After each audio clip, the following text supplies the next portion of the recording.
मेरे प्रिय मित्रों को वंदे मातरम। आज हम पढ़ रहे हैं विषय विज्ञान, कक्षा है 9वीं, अध्याय 18 कचरा और उसका प्रबंधन।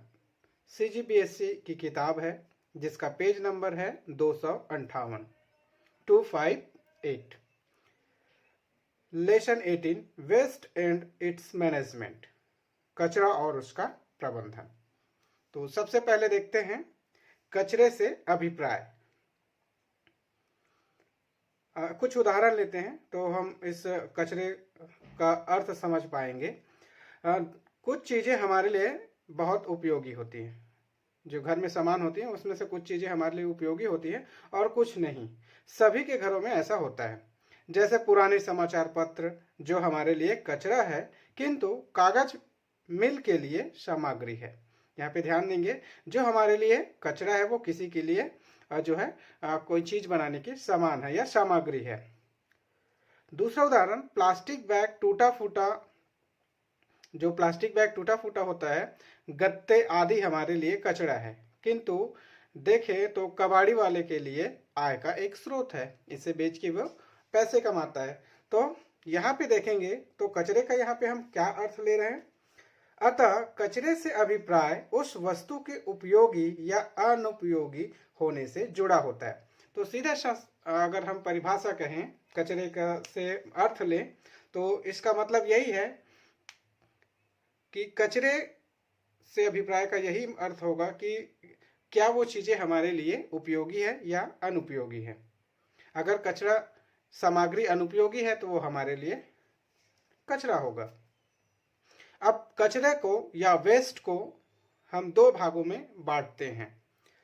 यहाँ पे हम कचरे का निपटारा कैसे किया जाए और उसका उपयोग अन्य रूपों में कैसे किया जाए इस अध्याय में यही पढ़ेंगे। तो सबसे पहले हम कचरे को या वेस्ट को दो भागों में बांटते हैं। ठीक है, यहाँ देखेंगे पहला भाग, सड़ने वाले कचरे।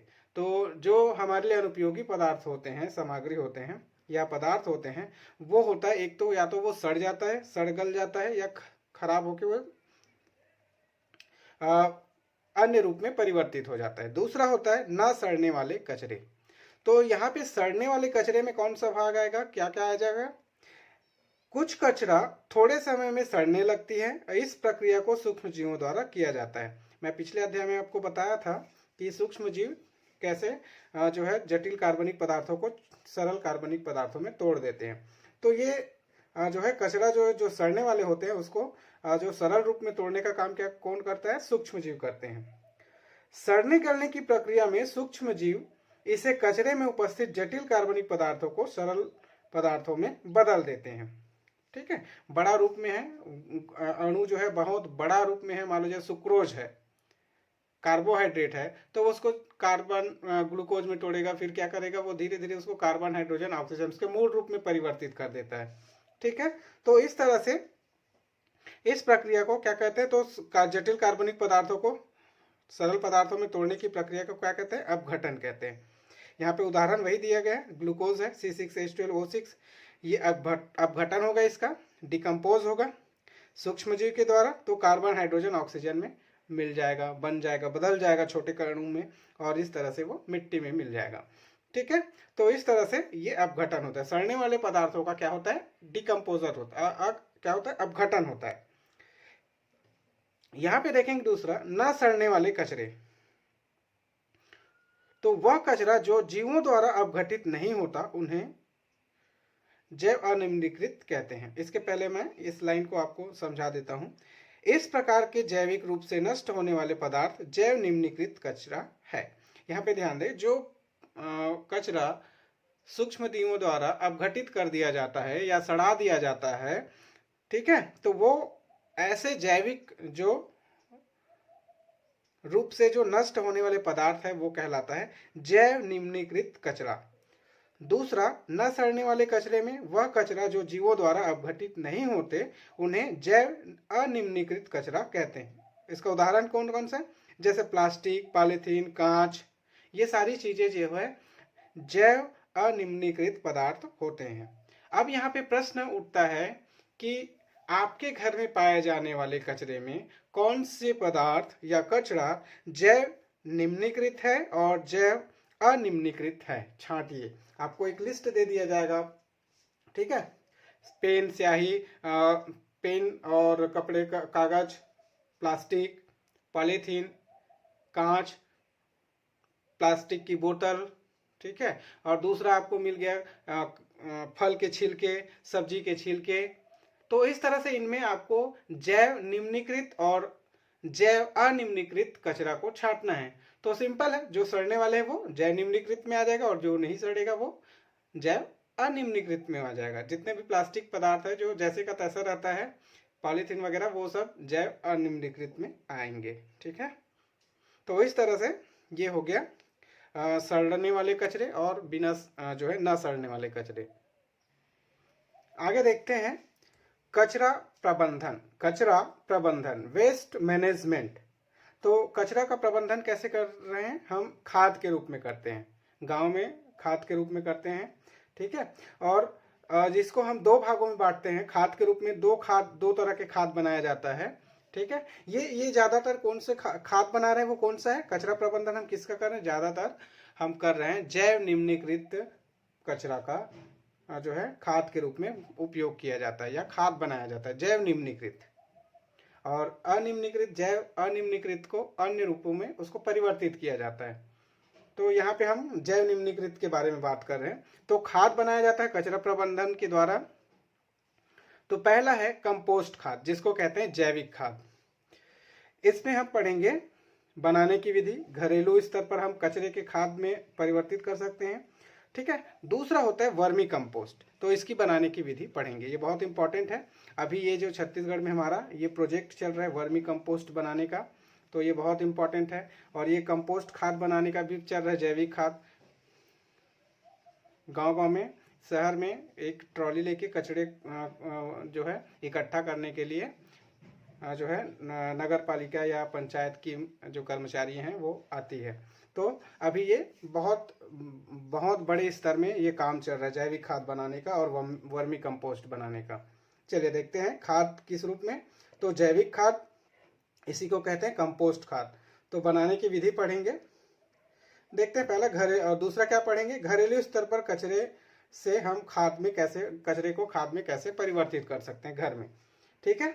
तो सबसे पहले देखते हैं कंपोस्ट खाद कैसे बनाया जाता है, उसकी विधि क्या है। ये आप सीख लीजिए, क्योंकि ये हमेशा आपका काम आएगा। ये उपयोग में लाने वाले जो है मेथड है। तो सबसे पहले एक गड्ढे में रसोई घरों से प्राप्त जैव निम्नीकृत कचरे को भर देते हैं, ठीक है। एक गड्ढा खोदते हैं और उसमें जो है जैव निम्नीकृत पदार्थ या कचरे को डाल देते हैं। जैव निम्नीकृत मतलब सड़ने गलने वाले पदार्थ या कचरे। दूसरा क्या करेंगे? ऊपर मिट्टी की हल्की परत से ढककर लगभग 1 माह के लिए छोड़ देते हैं। कचरे को डाला, जैव निम्नीकृत पदार्थों को, उसको मिट्टी से ढक देंगे, ठीक है। उसके बाद क्या होता है, इसमें क्या प्रक्रिया होती है? गड्ढे में डाले गए कचरे पर जीवाणु की क्रिया के कारण कचरा खाद में बदल जाता है। तो अब क्या होगा, जब हम उसको ढक देंगे मिट्टी से, तो क्या होगा? सूक्ष्म जीव उसको अपघटित करेगा और सरल अणुओं में या सरल जो है पदार्थ में तोड़ देता है, जिससे कचरा जो है खाद में बदल जाता है। इस प्रकार से बनाए गए खाद को ही जैविक खाद या कंपोस्ट खाद कहते हैं। कंपोस्ट खाद किसे कहेंगे? तो जो अभी आपको बताया कंपोस्ट खाद क्या है, तो जैव निम्नीकृत पदार्थों को, जीवाणुओं को द्वारा सरल भागों में तोड़ना, ठीक है, और उसको खाद में परिवर्तित करना, ये क्या है? जैविक खाद है। जैविक खाद पौधों के वृद्धि के लिए आवश्यक है। अब इसका उपयोग हम कहाँ करेंगे, जैविक खाद का उपयोग? तो ये जो है पौधों की वृद्धि के लिए बहुत ही ज़्यादा इम्पोर्टेंट है, बहुत ही महत्वपूर्ण है। इससे पौधे बहुत हरे भरे रहते हैं और बहुत ज़्यादा वृद्धि करते हैं। तो जैविक खाद पौधों के लिए वृद्धि के लिए आवश्यक होता है। तो इसमें क्या क्या रहता है जैविक खाद में? नाइट्रोजन, N2, फास्फोरस, पोटेशियम जैसे पोषक तत्व उपस्थित होते हैं। जैविक खाद में ये सारे पोषक तत्व उपस्थित होते हैं और इनका काम होता है, इन जो नाइट्रोजन, फास्फोरस और पोटेशियम जैसे पोषक तत्वों का काम होता है मिट्टी की जल अवशोषक क्षमता में वृद्धि करना। इसका मुख्य काम होता है मिट्टी के जल को अवशोषित करने की क्षमता होती है, अर्थात ये जमीन के पानी को पौधों तक लाने के लिए जो है सक्षम होते हैं, इसको खींच लेता है। तो ये बहुत ही इंपॉर्टेंट है। तो इस तरह से हमने जाना जैविक खाद कैसे बनाया जाता है। आपसे प्रश्न पूछा जाए जैविक खाद बनाने की विधि का वर्णन कीजिए, तो आप इस तरह से अपने जो है 4-5 स्टेप में इसका उत्तर दे सकते हैं। आगे देखते हैं खाद बनाने में दूसरा विधि है वर्मी कंपोस्ट। वर्मी कंपोस्ट अभी छत्तीसगढ़ में बृहद मात्रा में बनाई जा रही है, ठीक है। तो इसमें देखते हैं वर्मी कंपोस्ट कैसे बनाते हैं। वर्मी मतलब क्या होता है, वर्मी कंपोस्ट, कंपोस्ट खाद हो गया, वर्मी मतलब होता है केचुआ।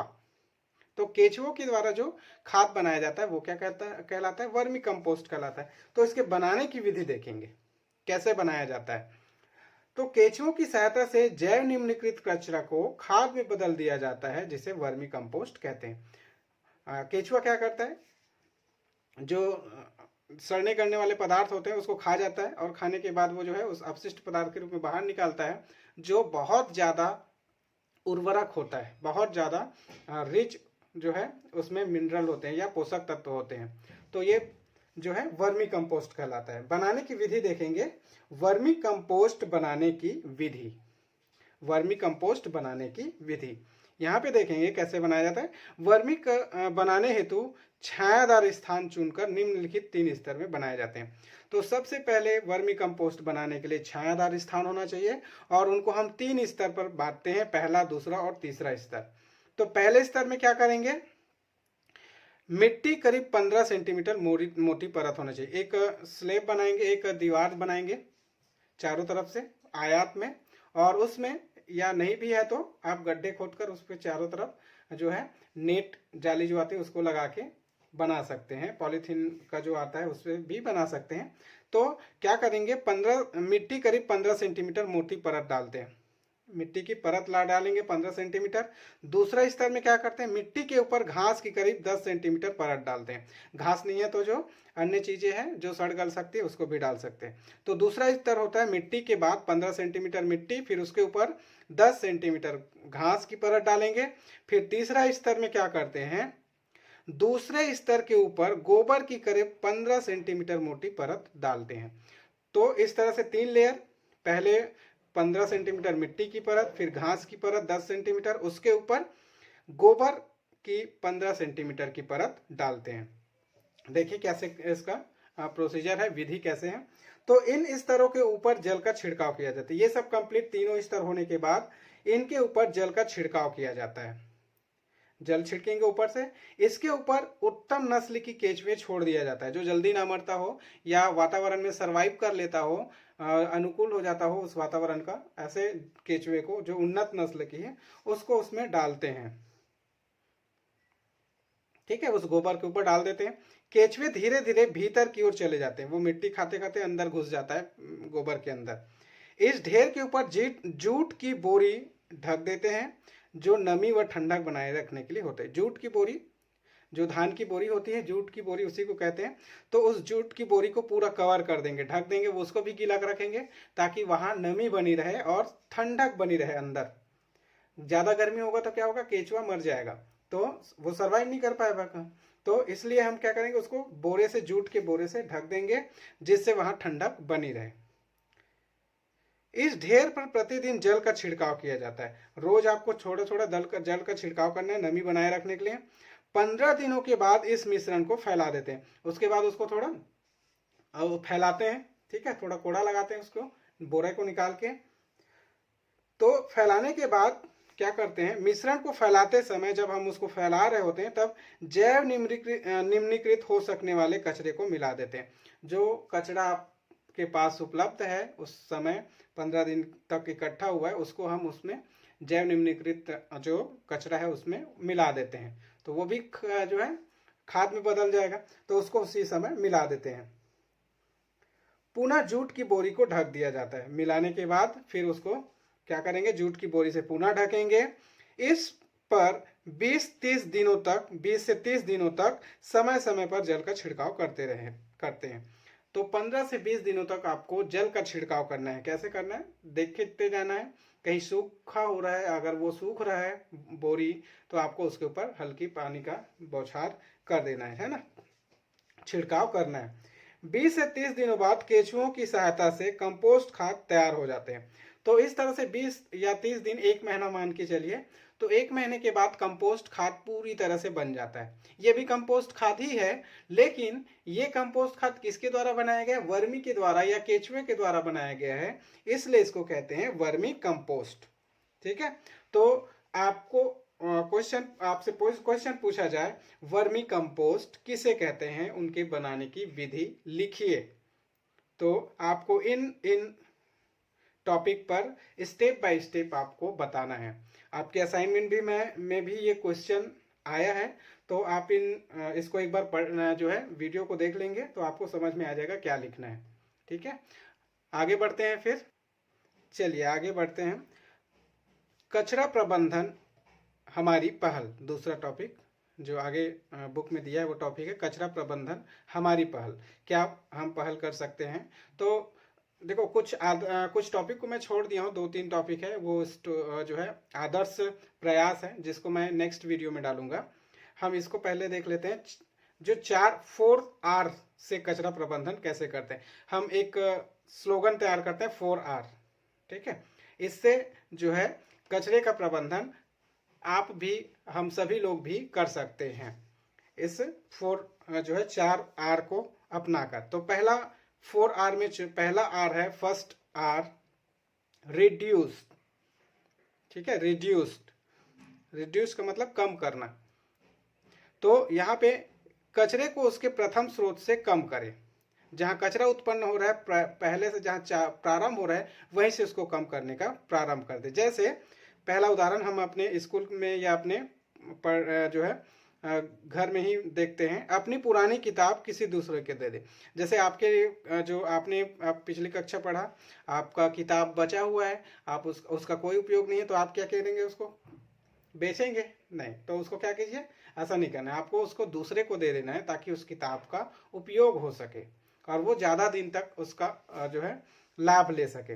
ये काम कर सकते हैं। दूसरा, अपनी कॉपी के प्रत्येक पेज या पन्ने को समुचित उपयोग करें।